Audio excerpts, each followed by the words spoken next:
सभी बेरोजगार लोगों को नमस्कार। कोई पढ़ाई लिखाई पर बात होगी नहीं, क्योंकि पढ़ाई लिखाई करने से कोई फ़ायदा है नहीं। पढ़ाई लिखाई करा के ही क्या करेंगे जब आपको रोजी रोटी हो ही नहीं सकता आपके पढ़ाई लिखाई से। समस्या इस बात की है हमारे देश में कि मोदी जी केवल अपने मन की बात करते हैं, कभी इस जनता के भी मन की बात सुन लिया कीजिए। बहुत बार मन की बात हम लोग सुन चुके हैं, परेशान हो गए हैं। भैया बेरोजगारी इतनी बड़ी हो गई है, इतनी बड़ी हो गई, इतनी ज़्यादा बेरोजगारी हो गई है कि ज़रा सोच के देखिए कि एक पढ़ा लिखा व्यक्ति जो ग्रुप डी के लिए, जो कि बीएससी कर चुका है, बीए कर चुका है, एमए कर चुका है, पीएचडी कर चुका है, ग्रुप डी के लिए फॉर्म भरता है और 2.5 करोड़ विद्यार्थी फॉर्म भरता है। भैया सोचने वाली बात है। मोदी जी 2.5 करोड़ जनसंख्या युवाओं का कम नहीं होता है। 2.5 करोड़ है तो उसके माँ बाप भी जोड़ लीजिए, भाई बहन जोड़ लीजिए, और वो युवा है तो उस पर उसके परिवार का निगाह टिका हुआ है, उससे एक आस जुड़ा हुआ है उस परिवार का। प्लीज आपसे हाथ जोड़कर विनती है हमारी। अब कहिएगा कि अब पगला काहे गया है, लोग कहेंगे कुछ नेता लोग, देखो हमारा कोई पार्टी या पॉलिटिक्स से कोई मतलब नहीं है। जैसा बीजेपी वैसा ही कांग्रेस, वैसा ही आरजेडी, वैसा ही जदयू, सबका हाल वही है। अगर कांग्रेस का हाल बेकार नहीं होता तो बीजेपी नहीं आता, और आरजेडी का बुरा हाल नहीं होता तो जदयू नहीं आता। सबका यही समस्या है। मुझे किसी पार्टी से मतलब नहीं है, लेकिन मुझे अपने आदरणीय प्रधानमंत्री नरेंद्र मोदी जी से मतलब है। ये छात्र ने आपको बनाया है, ये छात्र ने आपको जिताया है, और केवल आपको अपने मन की बात करने के लिए प्रधानमंत्री नहीं बनाया था।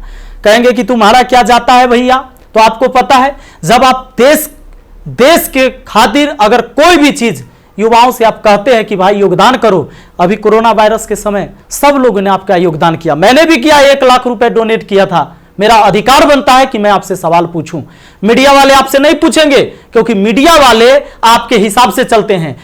मीडिया वाले वही चीज दिखाते हैं जो लोगों को देखने में मजा आता है, लेकिन बेरोजगारी पर कोई बात नहीं करेगा।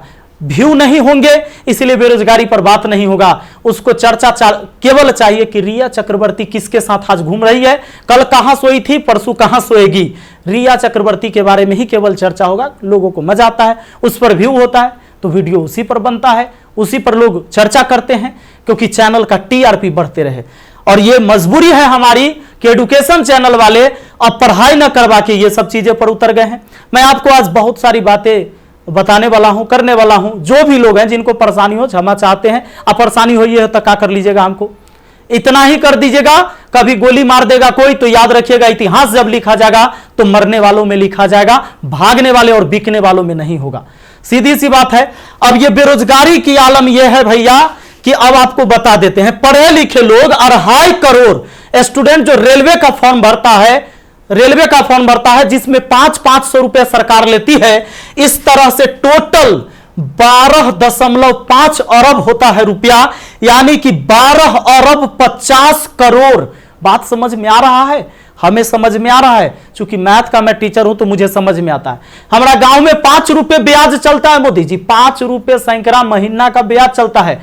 3 रुपए मान लेते हैं कि मोटा रकम है तो 3 रुपए। अब 3 रुपए से हमने निकाला 3% से महीना का, चूंकि महीना में ब्याज चलता है गांव में, तो इस तरह से 12 महीना में 36% हुआ, 2 साल में 72% हुआ, और ये 12.5 अरब का जो ब्याज हुआ वो 9 अरब हुआ। 2 साल आप लटका दिए रेलवे वाला फॉर्म भरवा के लड़का सबको 500 रुपया लेके। अब आप कहिएगा कि एग्जाम के बाद तो हम पैसा लौटा देते हैं, लेकिन बात यहां यह है कि पैसा तो आप लौटा दीजिएगा, 100 रुपया रख लीजिएगा, 400 लौटा दीजिएगा, लेकिन 2 साल में आपने बिजनेस कर लिया है 9 अरब का। भैया बहुत होता है 9 अरब, कोई साधारण बात नहीं है। अब देख लीजिए, आप कहेंगे कि इतना बकर बकर कर रहे हैं, भाई गरीब आदमी है। जब मेरे अकाउंट में केवल 1,23,000 रुपया था ना, तो 1 लाख रुपए हम पीएम केयर फंड में दिए थे। काहे जानते हैं कि कोरोना से लड़ाई लड़िएगा ना, तो कोरोना से लड़ाई लड़िएगा तो देश हित में ही पैसा जाएगा। इस पैसा से जब वैक्सीन बन के आएगा, या हमारे साइंटिस्ट लोग जब इस पर रिसर्च करेंगे वैक्सीन पर, तो खर्च लगेगा।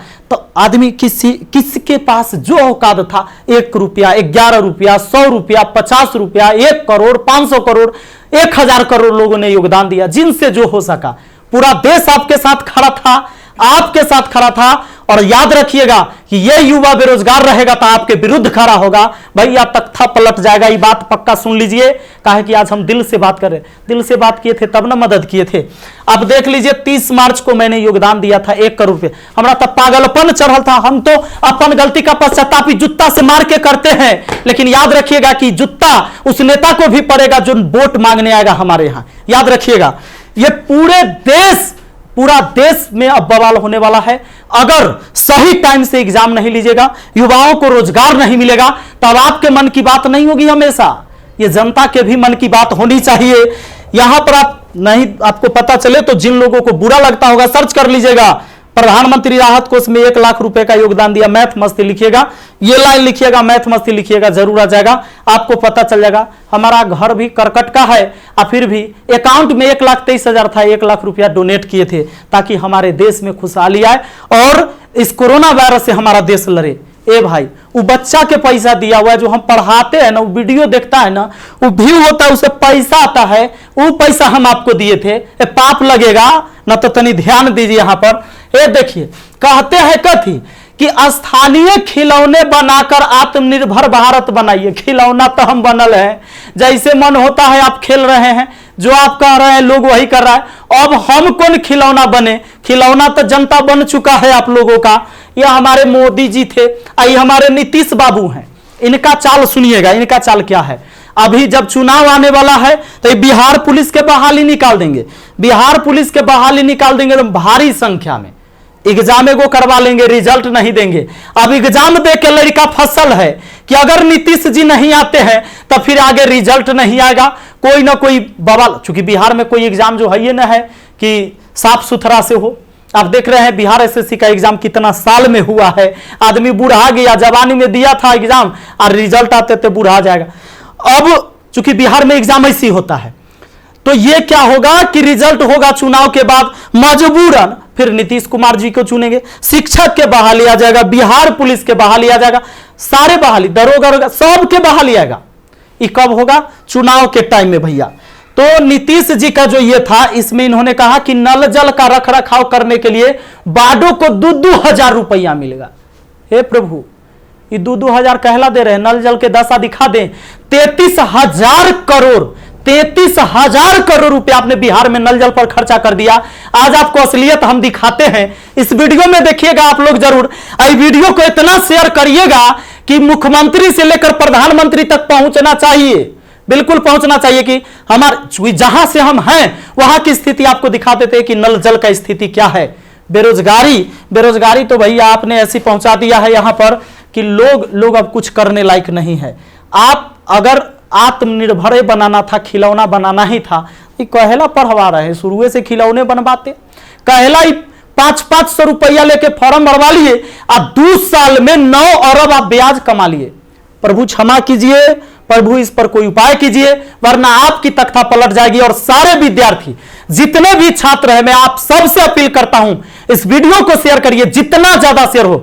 और सारे एजुकेशन चैनल वाले जितने भी है, चूंकि आपके मीडिया नहीं दिखाएगा, विद्यार्थी का दर्द कोई नहीं समझ पा रहा है, वो वही चीज दिखाएगा जो सरकार चाहती है। हमारे सारे भाई बंधु जितने भी वाईफाई स्टडी एग्जामपुर है, अभिनव शर्मा है, राकेश यादव सर है, जितने भी लोग हैं जो भी वीडियो बना रहे हैं बहुत अच्छा कर रहे हैं, सभी को हाथ जोड़कर तहे दिल से मैं धन्यवाद देना चाहूंगा। क्योंकि ये विद्यार्थी जो बेरोजगार है ना, उसी के वजह से हमारा रोजगार है, यही बात सच्चाई है। और इसीलिए हम इनके लिए लड़ेंगे, चाहे जो हो जाए। धरना प्रदर्शन होगा, पूरे देश में धरना प्रदर्शन होगा।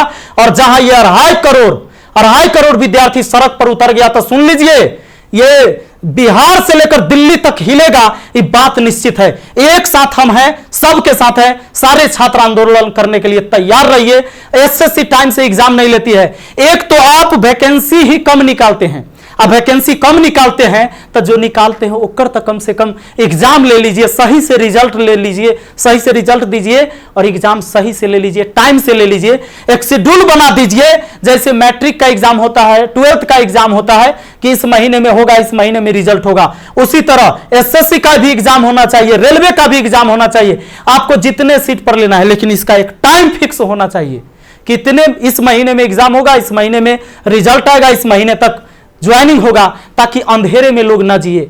हे प्रभु, ये पाप लगेगा अगर इस युवाओं के साथ गरीब के बच्चा ना जनरल कंपटीशन के तैयारी करता है, आर्मी के तैयारी करता है, गरीब के बच्चा जाता है। कम से कम एकरा साथ इतना अन्याय ना कीजिए। ये पाप का घड़ा भर चुका है, मैंने अपने सर पर जूता मारा है। अगर वोट मांगने मेरे एरिया में आइएगा, हम जूता मारेंगे आप लोग को, ये बात पक्का कह देते हैं। आई वीडियो शेयर होना चाहिए आप सबको इस बात के लिए मैं कहना चाहूंगा कि आप शेयर करिए, इस वीडियो को पहुंचाइए, जहां तक हो सके इसको पहुंचना चाहिए। और हर व्यक्ति आपसे हाथ जोड़कर विनती है कि हल्ला बोल ये नारा लगाइए और सब लोग पहुंचाइए, सब लोग वीडियो बनाइए, जितने भी एजुकेशन से जुड़े हुए हैं, क्योंकि कोई मीडिया वाला आपको दिखाने वाला ये नहीं है। और बस यही बात कहना चाहेंगे और जल्दी आग के तरह इस वीडियो को फैलाइए। और ज्यादा कुछ नहीं बोलेंगे। बेरोजगारी इतना बढ़ गया है कि आप सब कुछ समझ ही रहे हैं।